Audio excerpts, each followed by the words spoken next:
Okay, hello everybody. Welcome to another episode of the Poorman's Workshop. Today we are catching in the middle of a project that I've got stuck with, or have to do. Is fixing a snowblower. The one we got is some model. This is a model 38282. It's a Toro. And to give you a quick backstory on it, we had a big snow here about a week or so ago, which is still hanging around some. You can see out the window there, but not much as it was. But the snowblower would not start. And of course, I got all this mess in here. I still got crap from Christmas. I've have it going nonstop since really before Christmas, and I haven't even got caught up. I got a huge list. I always had to add something else to the pile. And so I've been working on it and couldn't get it started. Work with it. Finally, I think realized that the carburetor needed to be replaced. So that's where we are right now, and make our way down this little aisleway of mess. Dear, I apologize for that. Mom's got all her crap, and Dad's got all his crap down here, and I hardly have any room to work. So anyway, there's a little Gabby. This is where we are. And of course, again, Mom's mess and shit from Christmas. I still have this tiny ass little corner. So this is already in progress.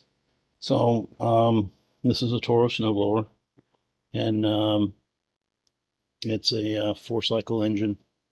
And I really haven't had much done working about all kinds of crap, from cars and trucks, and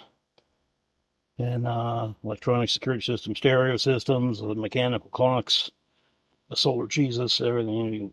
But I haven't really ever worked on a snowblower. But it's not that complicated. So basically, that's the old carburetor that's there. I'll show you kind of a reverse process, how it comes apart to get to this point. When I go to put it back together, so you have to watch the end of the video first to see that part. But I thought, in case couldn't really find a whole lot of information, I found some on this, but I just thought I'd put in my 2 cents worth, if it's worth much. Probably not much, just 2 cents, but give it a shot. What I went and did is bought, which you can't hardly see in the box. I got a kit there from Amazon, which is, again, unbelievable that you could found a replacement carburetor for this, and a kit that has fuel filters and lines and a spark plug for $19.98 on Amazon, which is unbelievable. And that just came. So getting ready to put her on. And this is the old one. There, I'm going to get more light on it than that, but that's the old one. It's about ready to come off. I got her all cleaned up and everything. Tried to get it to work, but she didn't. So anyway, the first thing I got to do, get my light to go off here.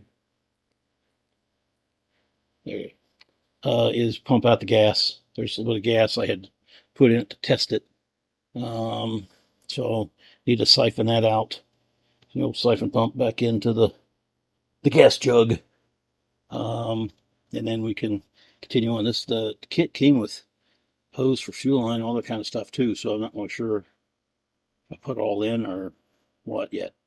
But that's the start of it here.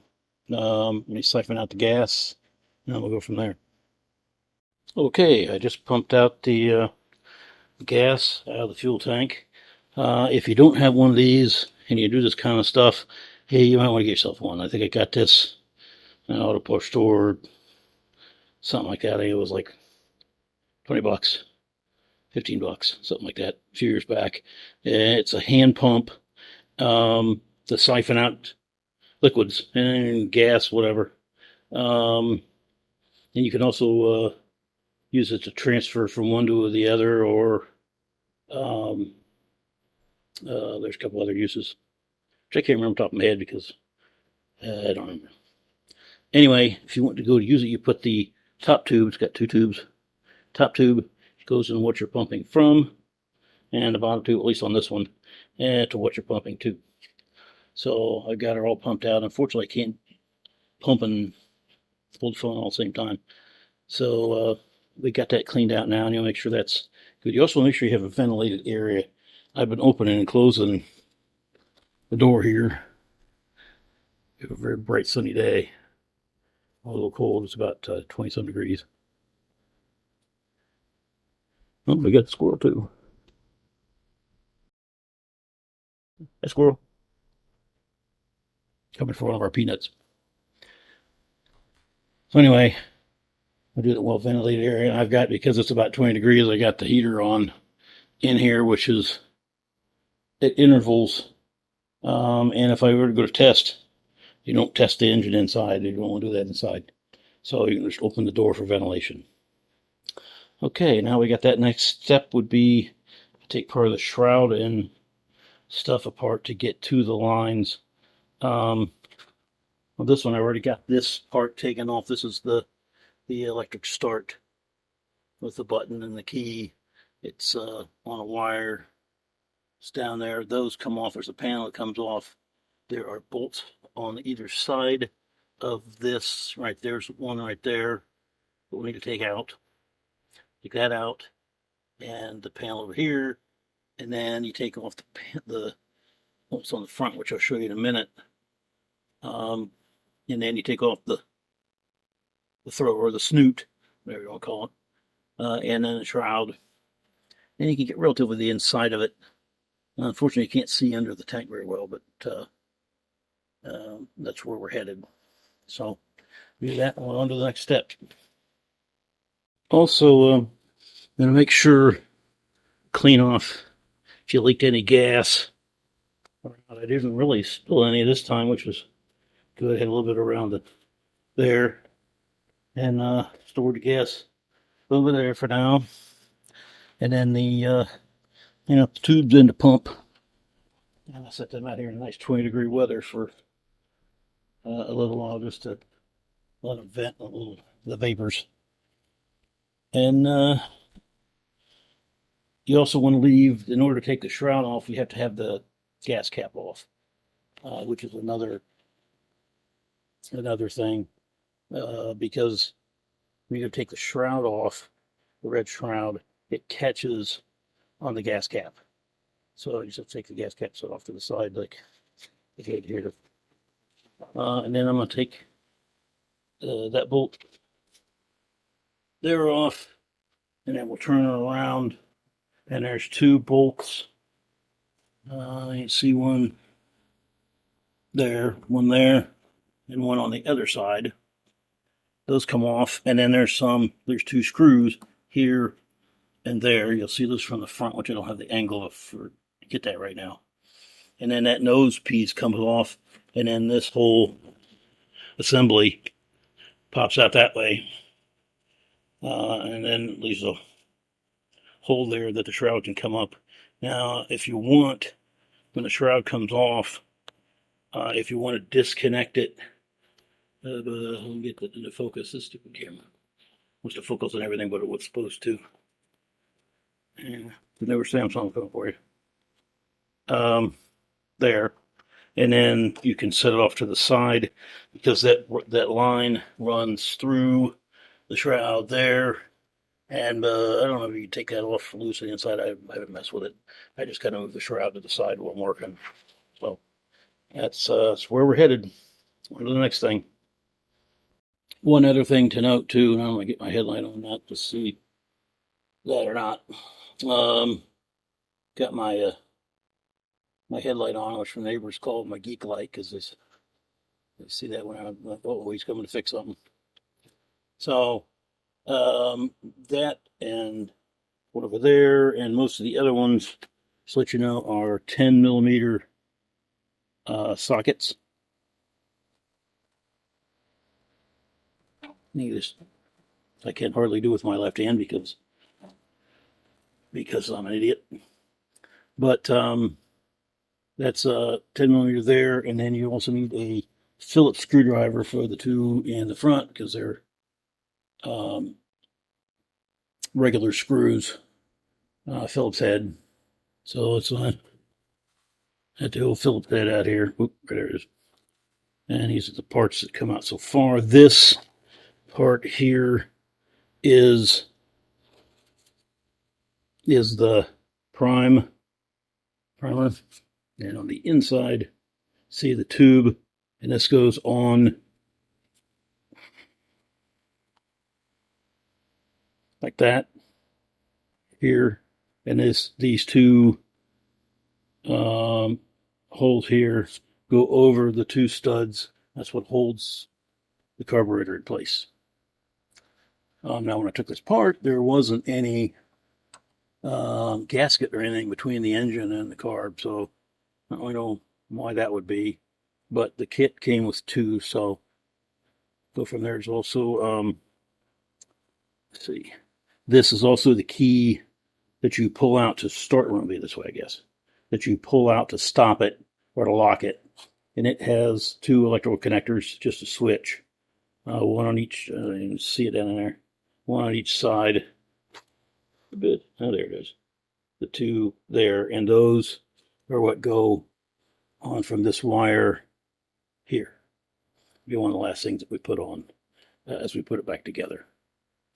So, for right now, our next step is take that bolt out, and then we'll go from there. Alrighty, we got the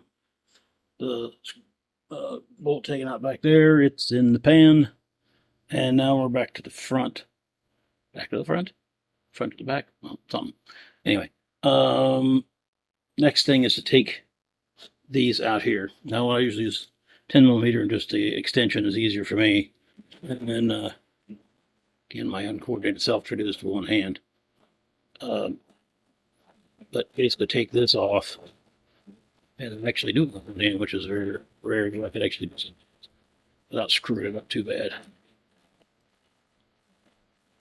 So take two hands to do better than anything.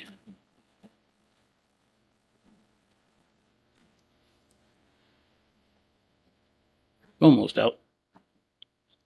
Anyway, there's one there. One on the other side.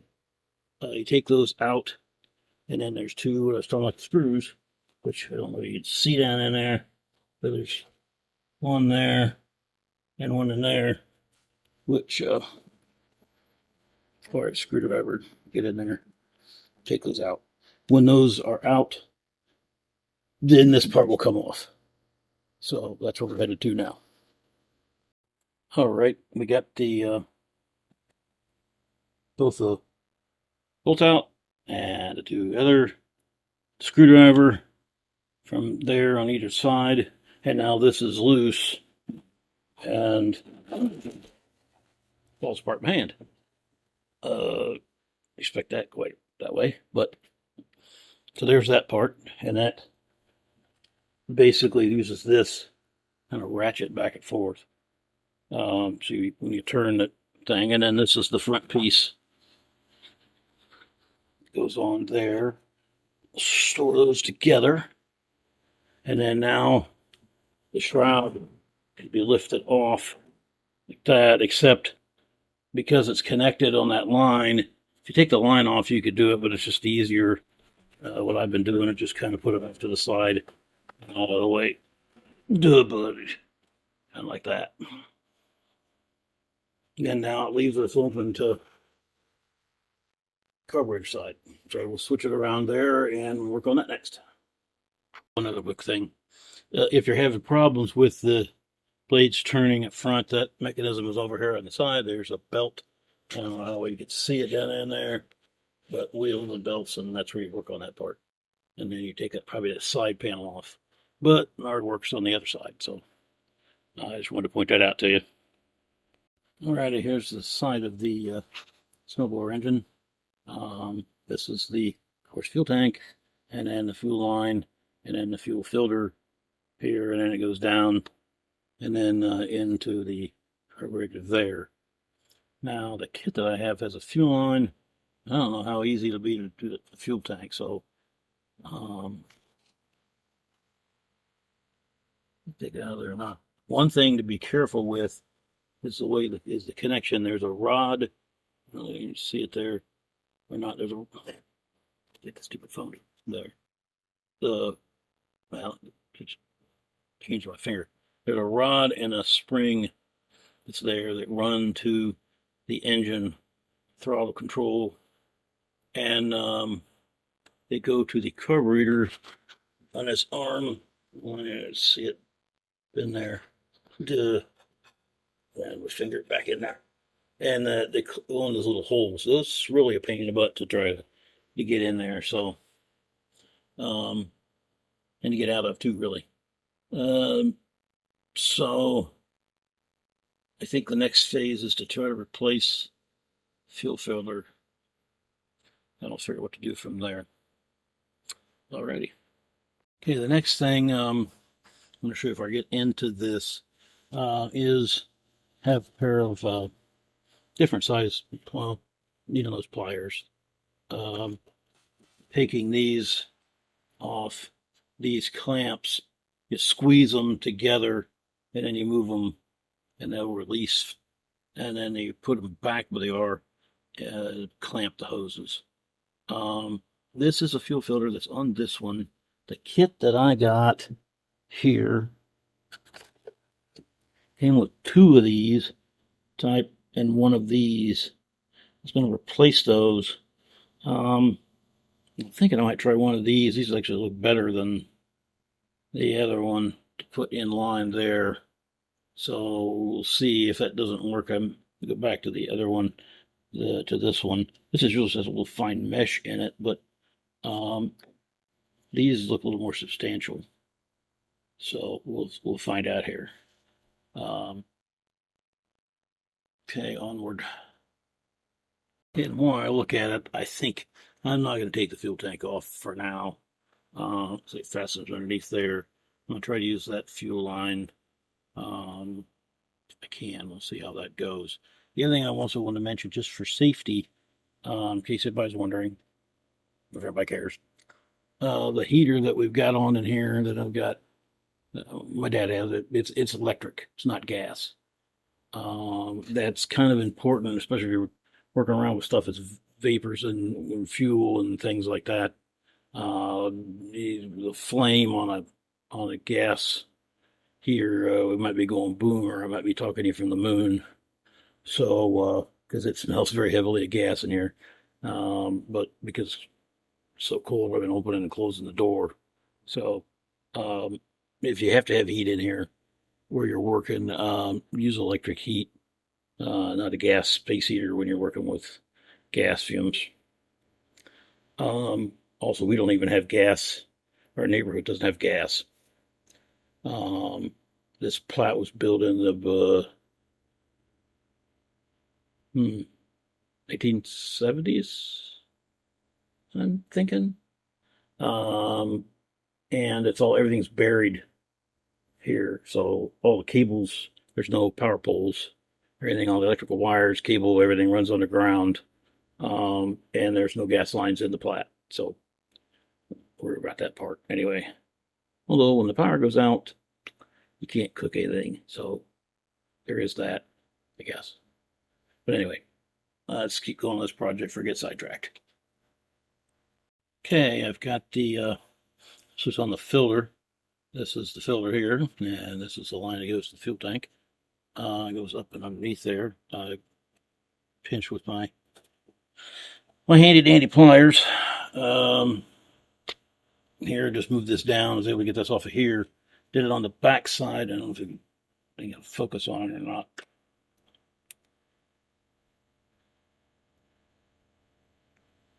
There's really a crease that's clamped on there tight, and I just loose. So I think I may use some of the tubing that came with the kit to just replace this section. Those, take the clamps off, and then reuse those, and use a new piece of fuel line for that, just in case something might get is damaged or whatever. So do that next. Also, everybody has noticed I have the snowblower kind of propped up here a little bit on its, off its wheels, kind of a little bit. I'm just using my foot to hold it up at an angle, makes it a little bit better view on the side of it. You can just put something underneath it or whatever. It's not very heavy. I just got to sit on my foot. Of course, I can't feel my feet anyway, really, since the tornado, so it doesn't really bother me. Okay, let's get this replaced and go from there. Okay, there, I've got the thing off from the carburetor to the fuel line, and filter line are there. There's a piece of rubber spacer on the over top for probably either for heat or for abrasion. And there's the two little push clamps. And I'll use those to for the new one, and I'm going to use we're going to try use one of these. These look a little more substantial, I hope, filters, and reuse the clamps and stuff. So go get cut a piece of fuel line here to match. That's the next step. I've had a little bit of a development here on the kit I just got back from AutoZone. The parts, it seems like that it came with this kit that I got. Things are a little more robust than what's actually on the snowblower. So upshot is these parts are great, but the clamps, you can see that or not, they don't fit. They're too small to fit over the the clamp's supposed to be on the inside of that, so it can't pull loose. Right now it's just on an empty tube, which doesn't help at all. Clamp should be over here, and then you've got the nib on the end. So it should be on this side, and they won't. So after AutoZone, I got a kit of a variety of parts of different size clamps. Should find one to fit. So I just want to cover that in case anybody out there runs into the same issue. This one actually, this is the old one here. I just need to slide it off.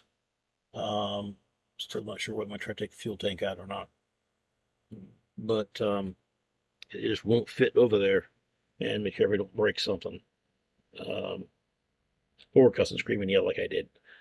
Anyway, so I'll let you know that, and getting this going here in just a second. Okay, finally got that on. That's one of the new clamps. Actually about the same size. I guess they're too small or too old or whatever. I had a heck of a time getting it to fit on there, but got it on. You can see it's below right against the filter. I don't know how well it's coming out of the camera, but I would keep it from pulling off of there. So you have to clamp back in this part. So I got to work on that end over there. That's the next step. Okay, I've got it connected both ends now. Fuel coming from here, top of the filter, through the filter and down, and into the carburetor. We'll just have to cut our tubing here, but let's get the clamps on. Huh? Take a little work getting the clamps on. One thing about this, in case anybody was wondering, the way this filter goes, there's an opening at this end that goes on the inside of the paper. It's almost like it kind of almost reminds me like of the paper that you have like on a muffin, that kind of thing. That pleated thing around there, whatever it's called. Anyway, the opening would be on this side, and so if you had it turned around the other way, it would work, I think. But the fuel as it comes in, this is more of a visual thing, so you could see if there's contaminants and stuff in here. If it went the other way, with this at that end, then the fuel would go inside of that and then come out and then go down that way. So that smaller opening would get clogged easier, and you wouldn't be able to see the contaminants coming from the fuel tank. This way, the fuel comes in here, and it fills this container, and it filters through the paper to that center channel, which then goes out to the carburetor. So it can go on either way, but it's defeat the purpose of having the filter. Of course, this one goes at the carburetor will be up like this. So that's the next step. Okay, now that I've got the fuel line ready to go, the carburetor pulled. This is the old carburetor. Got it pulled out. If you can see, There's two connections right here, spring and a metal rod, and those need to be disconnected from the old one and then reconnected to the new one. But it can also be careful because they reconnect at the other end the same way and they can come loose. So let's hope we don't do that. We'll disconnect them here first. Okay, I don't know if you can see what I'm talking about here. This is the new carburetor, the old carburetor, and it's orientated the same way. This piece, I think, comes off and then will attach to that arm. And you can see the rod and spring, they connect, oops, to that on the new one. So we'll try to switch these parts over and get this new one on. There's also somewhere in the box, there's new gaskets for the carburetor. And this one, there really isn't anything that goes on this side. It's just kind of open, really. As this goes on there, you can see how it goes. It goes over these two little studs right here, slides right on, and then fastens from that side. So there really isn't this to mount to on the other side. So anyway, that's what I'm getting ready to do next, is to switch this over. Okay. There is the old carburetor out. New carburetor to put in. And there's the line that went to it, the wire and the spring.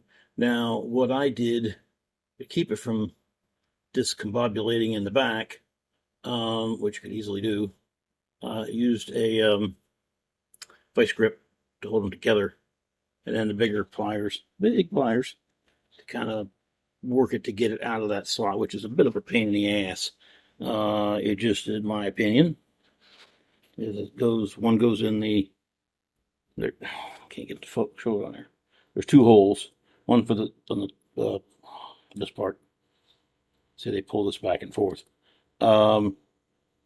Spring and the rod. And then I believe this thing comes off. I got to figure out how to do that next. And then that goes on to the part of the other one. So we're getting there, slowly but surely. All right, next step. Okay, got the choke lever off the, wish I could some better way to do this. Show you guys. This thing's on there like this, okay? There's notches. Let me get the light down in. There's notches.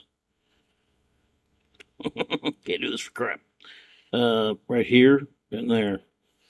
And same way on the new one. And these two pieces here go into that notch. And then they hold that lever and they slides down this way. Now, the easiest way that I found to remove a connector, something like that, is to use very fine. I've got a ton of different sizes because for the stuff that I do, little needle nose pliers. Yay! Yay! So this is on like this. You put the needle nose in like this, and then spread it apart. Takes a little bit of doing. It's hard to do with one hand. Spread apart like that, and then when that's spread apart, it just slides right off. And then just let go, and it'll maintain shape. So anyway, right to that step. Basically now reverse the process to put it onto the new one. And we'll continue on from there. One note too, in case people ask, some people wonder why I don't show the whole process of me doing it, and just show the parts. Number one, I think it makes the video a little more comprehensive. Not seeing me screw around with crap. and makes it, I hope, because I have a tendency to ramble on, to make it a little more understandable, because I don't know how well I convey stuff sometimes. And also, I cuss like a sailor.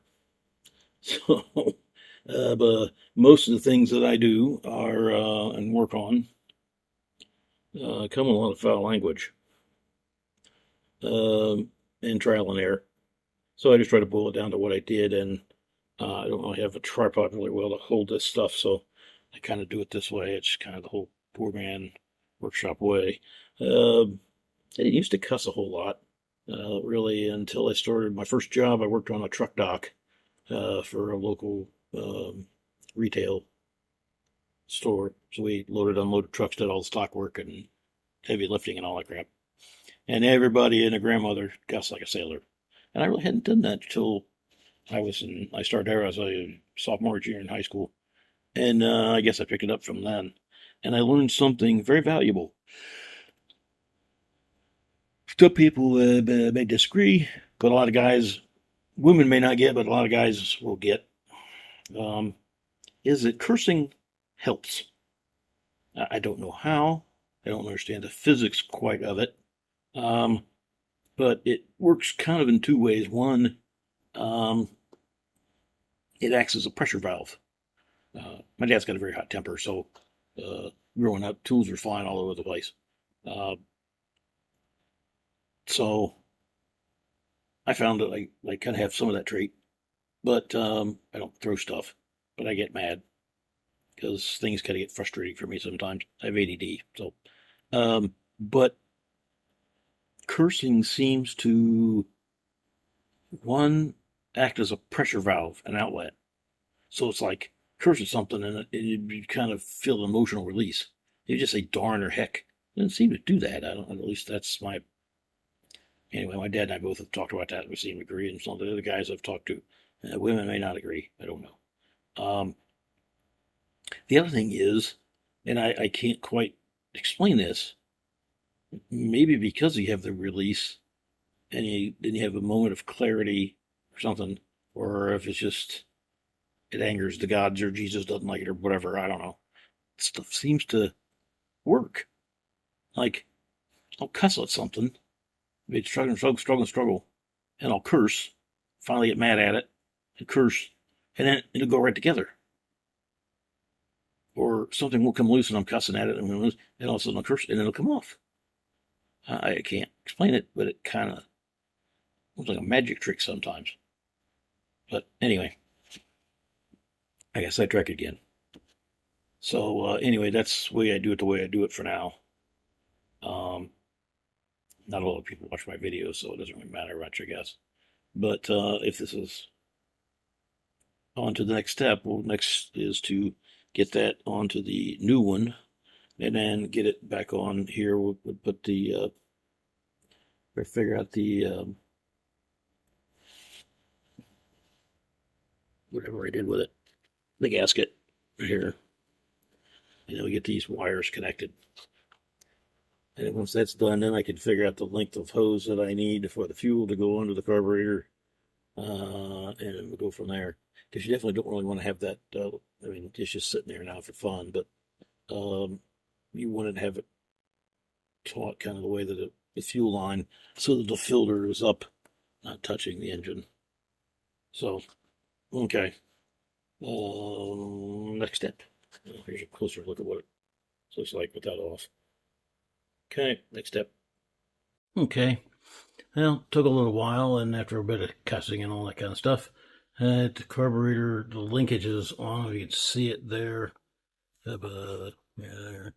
Got the spring and the are on. It has to run underneath this. You can see it.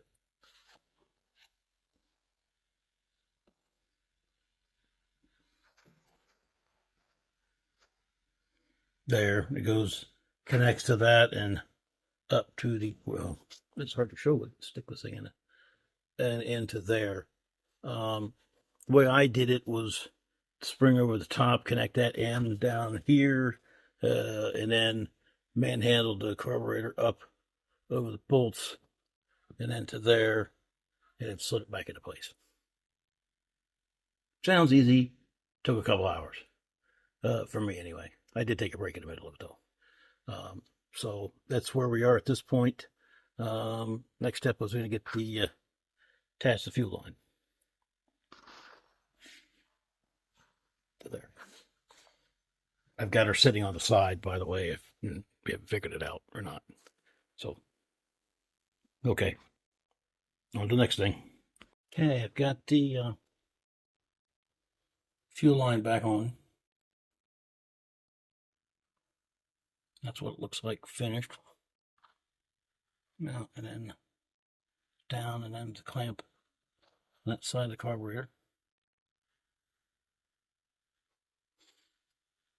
Now the next step is to put the new plug on to for the prime, and that goes on the other side, so we'll flip around there.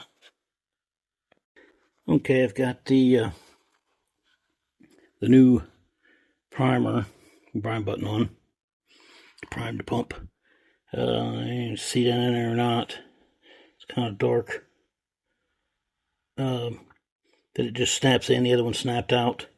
It's there right now. Get the new one on. And the hose. It's got a new hose. And the clamp is back into position. And then this end, of course, goes on that knob there. I find my finger. There, on the carburetor. And then this whole thing bolts in and holds the carburetor in place. So that's the next step. I also forgot to mention the electrical connector. It's right here. And those go to, as I showed you before, I think, those terminals there for this key remover, whatever the hell it is. Allows you to stop it and take it out and keep it from starting. Whatever. So you pull it out to start it, to stop it and that. And this goes on like that. And these plug in to those terminals just as you put it together after you connect this up here. So that's where we're headed. Okay. Got the panel back on now. Terminals connected to the switch. Unfortunately, I can't really show you behind it very well. That's all together now. And now the next step is to put in the two nuts on here to hold this in place right there. So, and they're down the tray. So we'll get those out and get them on. Okay. Got the panel on there, all nice and secure, tight. Hook works.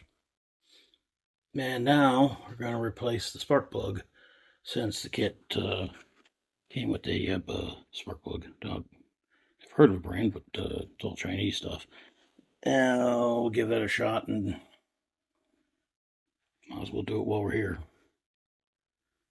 That's the next step. I got the spark plug wire just sticks in it, just kind of pulls loose. And then I got my handy dandy spark plug remover. And we'll pull that puppy out, switch it over. Okay, that's the next step. Okay, got spark plug out in there. And the one of this one is the one that came out. This is the new one of Chinese manufacturer, so we'll see how this goes. Okay, next step is put it back in. Okay, got the spark plug in and the spark plug wire snap back on. And really at this point we're kind of ready to test. I'm going to put a little bit of fuel in it, check for leaks, and then we'll go from there. Okay. Let's put the gas cap back on temporarily. because a little bit of gas. I put a whole lot in there. Okay, I've got a little bit of gas in the tank. Not much, but I put the cap on it just for now. Of course, you can't put the shroud on with the cap, but got fuel in the fuel filter. And don't see any leaks, at least statically anyway. You can see. Not in there at all. I think we're good to go to at least put the shroud on and stuff, and put it back together, and then I give it a test. See what happens. Alrighty, here we go. Okay, just pop the shroud on, took the cap off, put the cap back on, gas cap I mean. And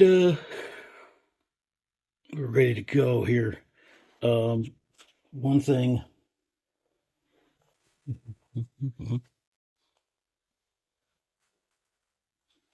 This piece here goes in here. And then here goes the chute. And it goes in like this. After that piece is there, if I get that piece to hold in while I'm holding the camera or not. It goes in there.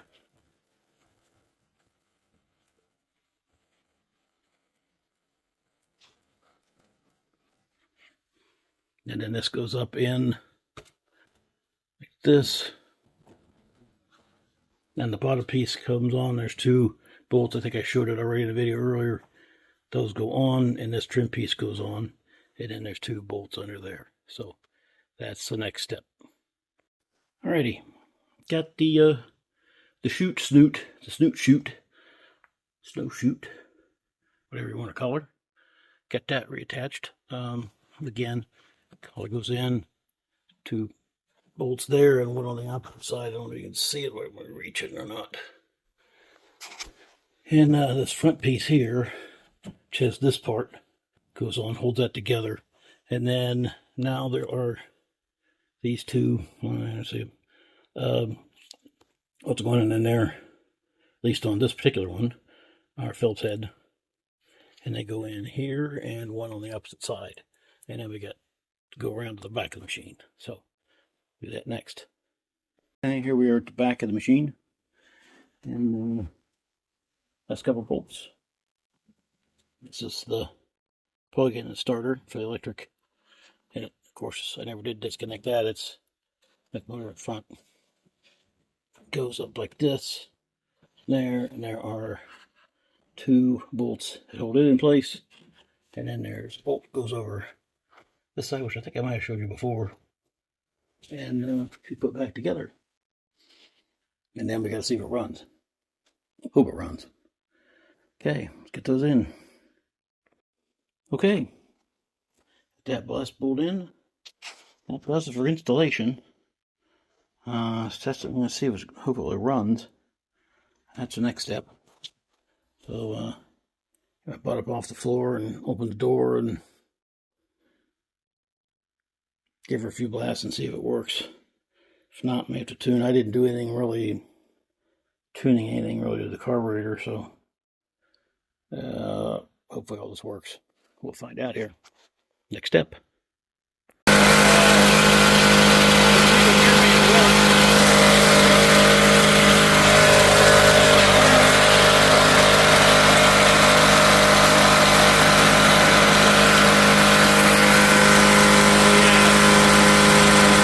Okay, I shut it off. I don't know if anybody could have heard me last time, but it works. And it is noisier than hell. Of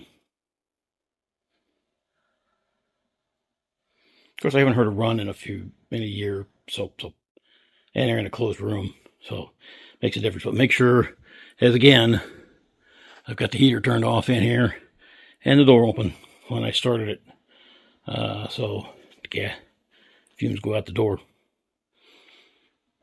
Don't want something to explode. You don't want to die from carbon monoxide poison. So okay, that wraps it up for another episode of Poorman's Workshop. If you have any questions, let me know. Like and subscribe. Tell your friends. Happy snow blowing.